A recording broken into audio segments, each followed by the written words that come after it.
Selamat pagi adik-adik, apa kabar semua yang di rumah? Semuanya tentunya dengan keadaan yang sehat dan kuat. Adik-adik siap memuji Tuhan?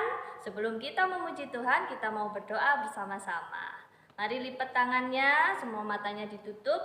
Kakak undang semua adik-adik yang di rumah untuk bangkit berdiri ya. Yuk kita berdoa bersama.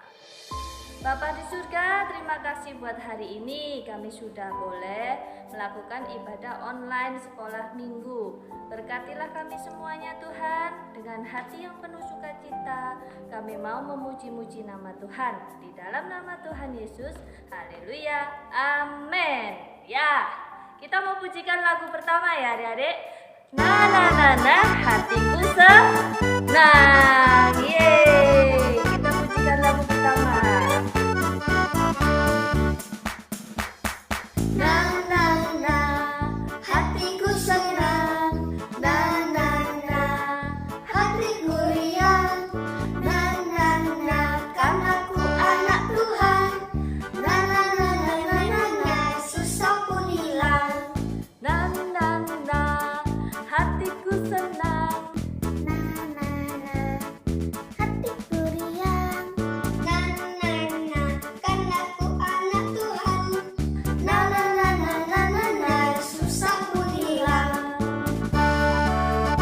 Kita pujikan lagu ini dengan sukacita ya adik-adik.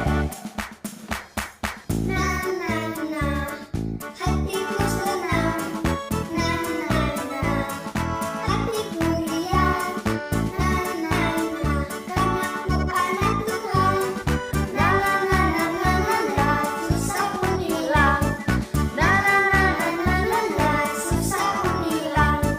Na na na na na na, susah pun hilang. Kita akan pujikan lagu kedua sebelum kita dengar firman Tuhan ya. Kita siapkan hati kita pujikan Ku Terima Berkat-Mu.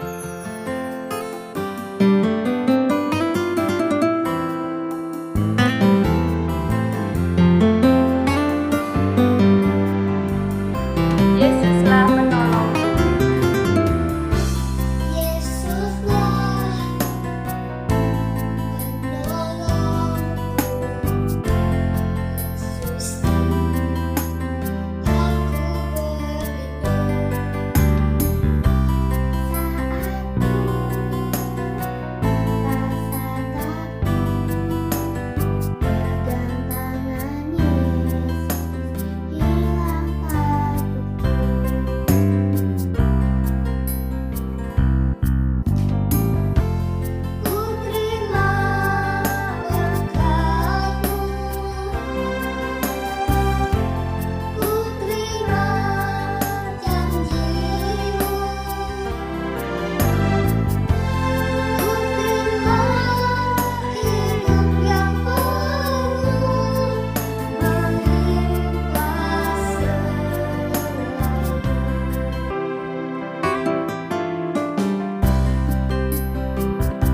Yesus aku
sebelum dengar firman Tuhan. Tuhan Yesus, Allah Bapa kami yang di surga, kami bersyukur buat pagi hari ini. Kami sudah memuji-muji nama Tuhan. Sebentar lagi kami mau mendengarkan firman Tuhan. Berkatilah kami semuanya, berikan kepada kami hati yang baik. tanah hati yang subur Tuhan, untuk kami boleh dengar firman Tuhan. Berkati kakak yang menaburkan firman Tuhan pagi hari ini, berkati semua pelayan Tuhan di dalam nama Tuhan Yesus Kristus. Haleluya, amin.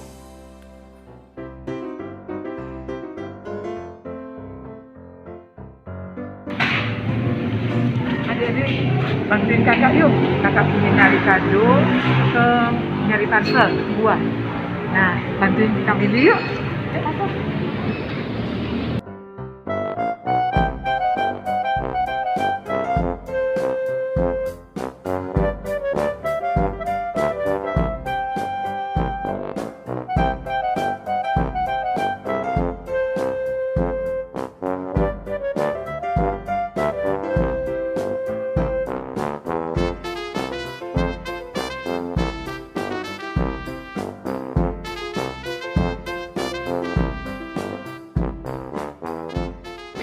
Pilihannya sedikit terbatas.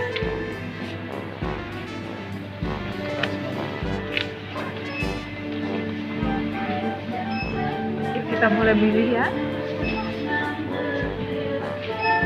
Ini.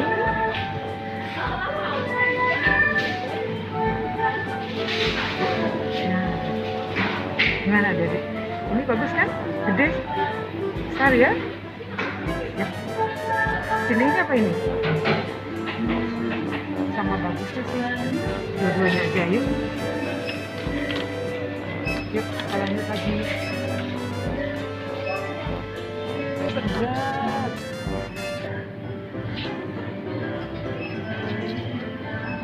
Oke. Nggak ada yang busuk. Ya, bagus. Lagi. Ya, adik-adik ya. Pas aja yuk. Ya. Sama satu lagi yuk. Ini ada penyoknya, berarti jelek. Kita cari yang lebih bagus.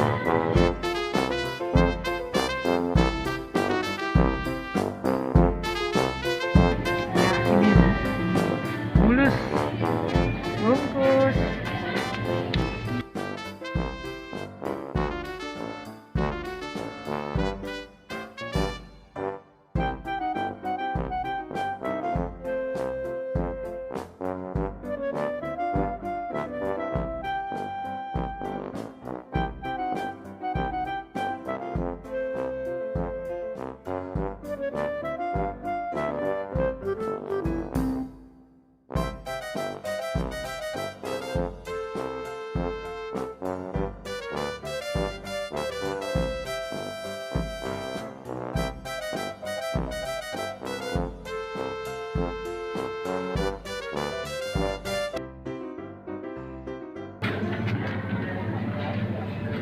Nyari jeruk.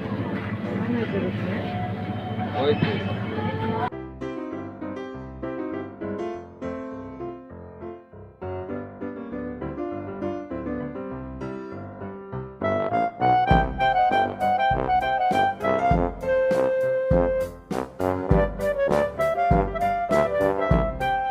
Wah, penyok-penyok nih deh. Cari lagi yang bagus. Ini juga peliput.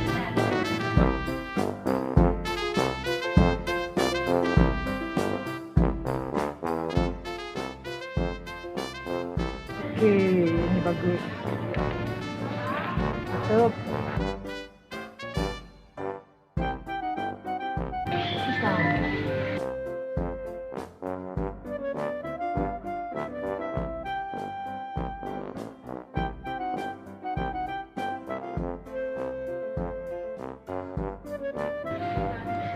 Wah, ini patah nih.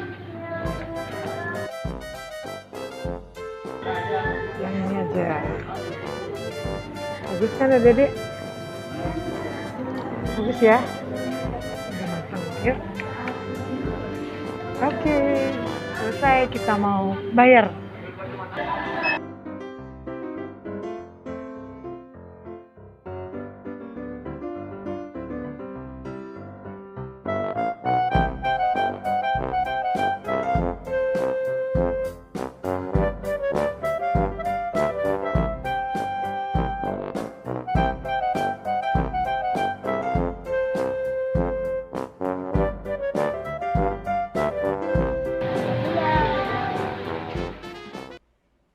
adik-adik semuanya. Makasih banyak ya, tadi sudah mengikuti perjalanan kakak dalam mencari buah untuk parcel untuk teman kakak. Ya, dari buah-buah yang tadi kita lihat, kita sudah memilih yang terbaik, yang segar, yang tidak busuk, tidak lecet, ya. Biar kita bisa memberikan yang terbaik untuk teman kita atau saudara kita. Nah, adik-adik, ngomong-ngomong tentang pemberian atau persembahan, kakak jadi ingat firman minggu lalu. Kalian masih ada yang ingat enggak? Hah? Lupa? Oke, kalau udah lupa, kita mau baca ulang. Ya, di dalam Kejadian 4 ayat 4 dan 5. Ya, semua siapkan Alkitabnya, kita mau baca bersama. Kejadian 4 ayat 4. Habel juga mempersembahkan korban persembahan dari anak sulung kambing dombanya, yaitu lemak-lemaknya. Maka Tuhan mengindahkan Habel dan korban persembahannya. Tetapi Kain dan korban persembahannya tidak diindahkannya. Lalu hati Kain menjadi sangat panas dan mukanya muram. Ya, di sini adalah persembahan Kain dan Habel yang dibawa pada Tuhan. Yang satu diterima oleh Tuhan, yang satu tidak. Nah, di sini kita belajar ada dua hal penting saat kita membawa persembahan kepada Tuhan yang harus kita ingat baik-baik. Karena dua hal penting ini sangat diperhatikan oleh Tuhan. Yang pertama, Tuhan perhatikan adalah pribadi orang yang membawa persembahan itu. Ya. Jadi dari ayat tadi kita baca bagaimana Tuhan yang pertama melihat itu adalah pribadi Habel, juga pribadinya Kain.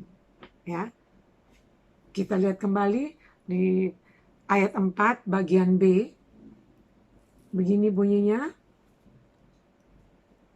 Maka Tuhan mengindahkan Habel dan, berarti Habel dulu ya. Terus ayat yang kelima, tetapi Kain dan, berarti Kain dulu yang dilihat oleh Tuhan. Jadi, pribadi orang yang membawa persembahan itu yang dilihat oleh Tuhan.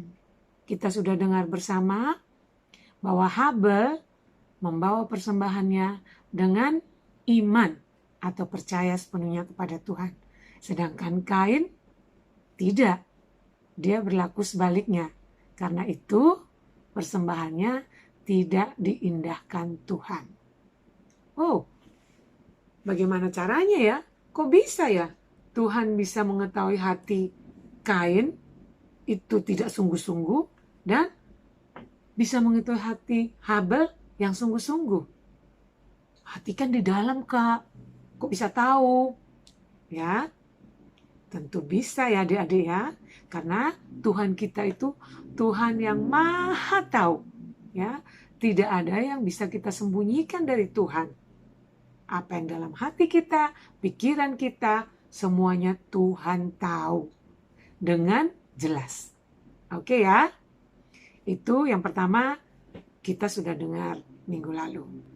Nah, hari ini kita akan mendengarkan bagian yang kedua. Apa yang diperhatikan Tuhan selain pribadi? Nah, yang diperhatikan Tuhan adalah persembahan yang dibawa. Oke? Persembahan yang dibawa. Pribadi dan persembahan yang dibawa. Nah, kira-kira persembahan yang bagaimana sih yang berkenan kepada Tuhan? Kita cari tahu bersama ya. Jadi dalam perjanjian lama, ada peraturan bila orang ingin mempersembahkan korban, pada waktu itu berupa binatang yang akan dikorbankan sebagai korban bakaran. Ya. Mari kita buka bersama di dalam Imamat 22 ayat 20 sampai 21.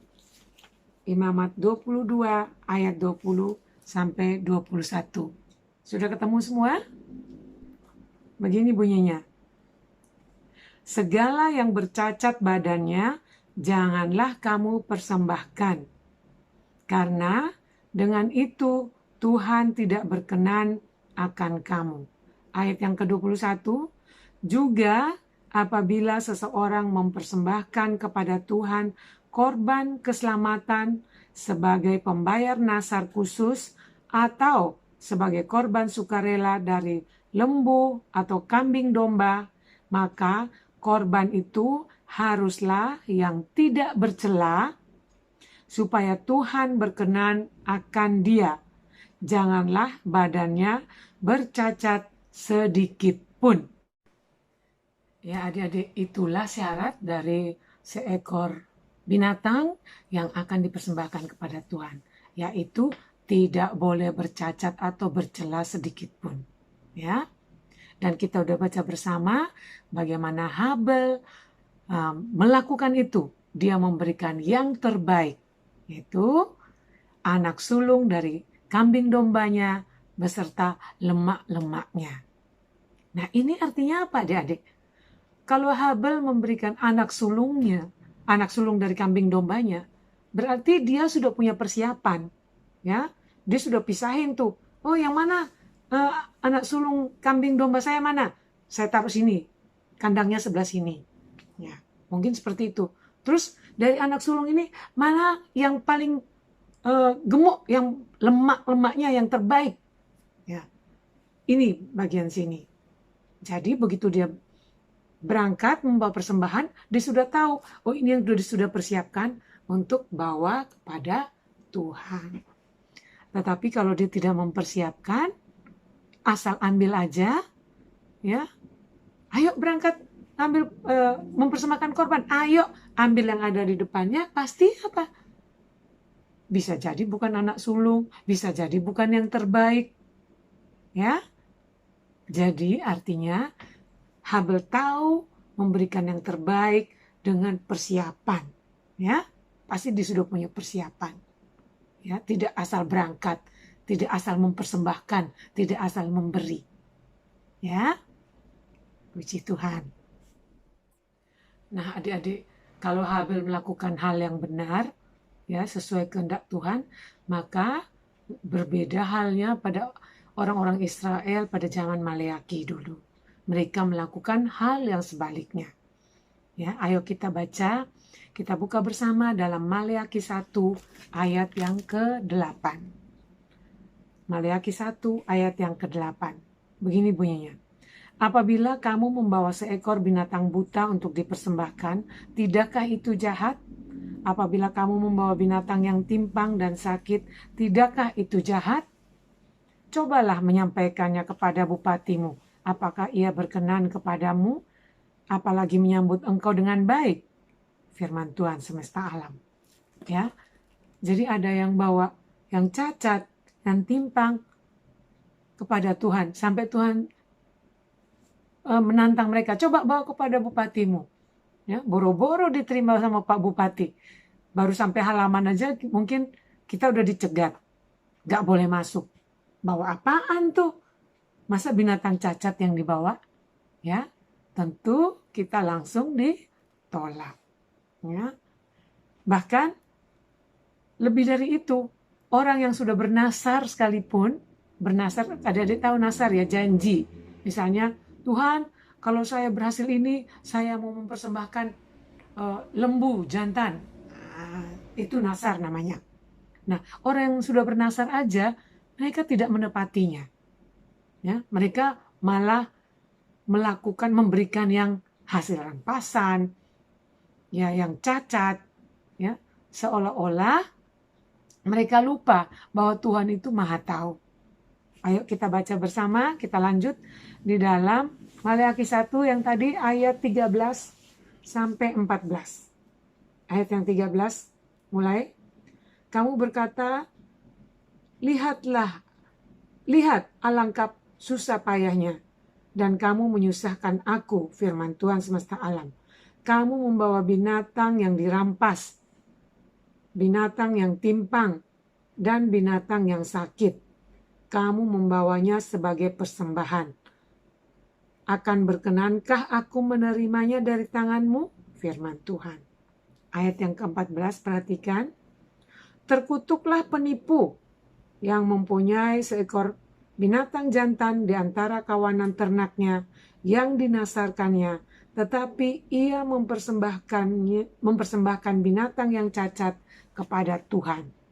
Sebab aku ini raja yang besar, firman Tuhan semesta alam, dan namaku ditakuti di antara bangsa-bangsa. Ya, jadi orang yang tidak menepati nasarnya itu Tuhan kutuk, Tuhan sebut dia seorang penipu.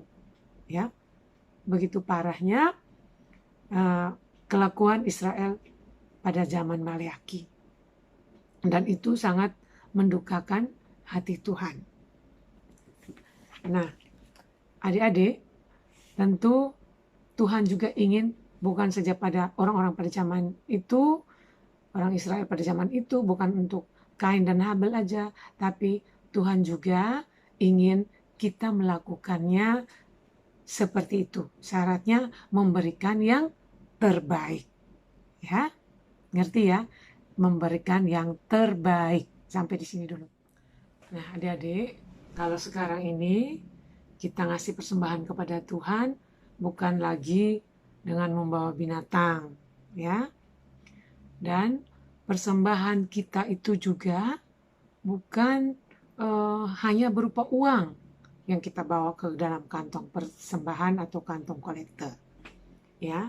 Tetapi semua perbuatan, tindakan kita yang benar itu juga adalah persembahan yang berkenan dan menyukakan hati Tuhan. Contoh ya, belajar dari pengalaman Habel, ya. Misalnya kalau kita mendapat tugas jadi, adik-adik dapat tugas jadi singer gitu ya. Nah, lagunya ini kan udah diterima ya, diterima, dibagiin sama kakak-kakaknya. Adik-adik harus ikut latihan, harus latihan sendiri di rumah, ya. Latihan dengan baik, ya.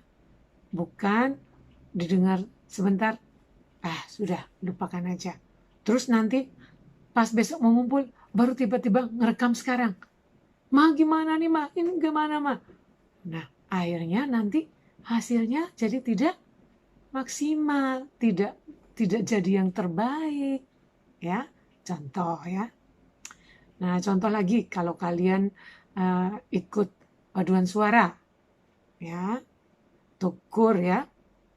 Nah, kalian tuh kan harus latihan rutin kan setiap minggu, ya. Nah, untuk dapat hasil yang terbaik itu, kalian harus apa? Harus rajin latihan. Jangan sering bolos loh. Nah, lirik lagunya tuh harus dihafal, ya. Terus waktu ada pembagian suaranya, pecah-pecahnya tuh juga harus dilatih. Jadi, pada saat kalian kumpul, nyanyi bersama, akan menjadi satu kor atau satu pujian, satu harmoni yang bagus. Tapi kalau misalnya suka bolos, akhirnya apa? Lirik lagunya nggak hafal. Tapi pas tampil, mau ikut tampil, yuk semangat ikut tampil. Akhirnya kalau nggak hafal, nadanya juga nggak bagus, nggak benar, akhirnya semuanya jadi jelek deh. Ya? Jadi intinya, apapun yang kita lakukan, apapun yang kita berikan, ya, mungkin itu persembahan uang, persembahan pujian, solo, duet atau bergrup, ya, terus kesaksian. Nah, ada dua hal tadi yang harus kita perhatikan, yaitu ya, berikan semua persembahan kita itu dengan hati yang percaya dan mengasihi Tuhan, ya, bukan melakukannya untuk mendapat pujian dari orang. Ya, bukan, itu salah, ya. Dan yang kedua, berikan yang terbaik. Artinya memberi sesuatu itu dengan persiapan yang baik, ya, bukan dadak-dadakan, ya. sehingga kita bisa memberikan yang terbaik, hasilnya bagus, hasilnya terbaik, dan boleh menjadi berkat bagi orang lain. Oke, puji Tuhan. Sampai sekian firman Tuhan. Tuhan Yesus memberkati. Amin. Mari kita akan tutup di dalam doa. Semua ambil sikap yang baik. Lipat tangannya, tutup matanya. Terima kasih Tuhan Yesus untuk firman-Mu pada hari ini. Engkau telah mengoreksi setiap kami Tuhan, dari yang paling kecil sampai kepada kami yang besar, kakak-kakak yang menyampaikan firman-Mu Tuhan. Terima kasih Bapa, ajar kami untuk memberikan persembahan yang terbaik dari hidup kami yang bisa kami berikan. Biar apa yang boleh kami lakukan, apa yang boleh kami persembahkan, semuanya itu boleh menyenangkan hati-Mu, berkenan di hadapan-Mu ya Bapa. Engkau yang melihat hati kami, Engkau tahu Tuhan apa yang tersembunyi sekalipun. Tuhan, kami mau melakukannya dengan hati penuh ucapan syukur, dengan hati yang mengasihi Engkau, karena tanpa Engkau Tuhan kami tidak ada apa-apanya. Terima kasih banyak Bapa untuk cinta-Mu dalam hidup kami. Hingga saat ini kami masih boleh ada dengan tak kurang suatu apapun juga. Pertemukan kami minggu depan Bapa dalam ibadah-ibadah kami selanjutnya. Urapi setiap kakak-kakak yang melayani di minggu-minggu mendatang juga Tuhan. Terima kasih banyak Bapa, di dalam nama Tuhan Yesus Kristus kami naikkan doa ini dengan ucapan syukur. Haleluya. Amin.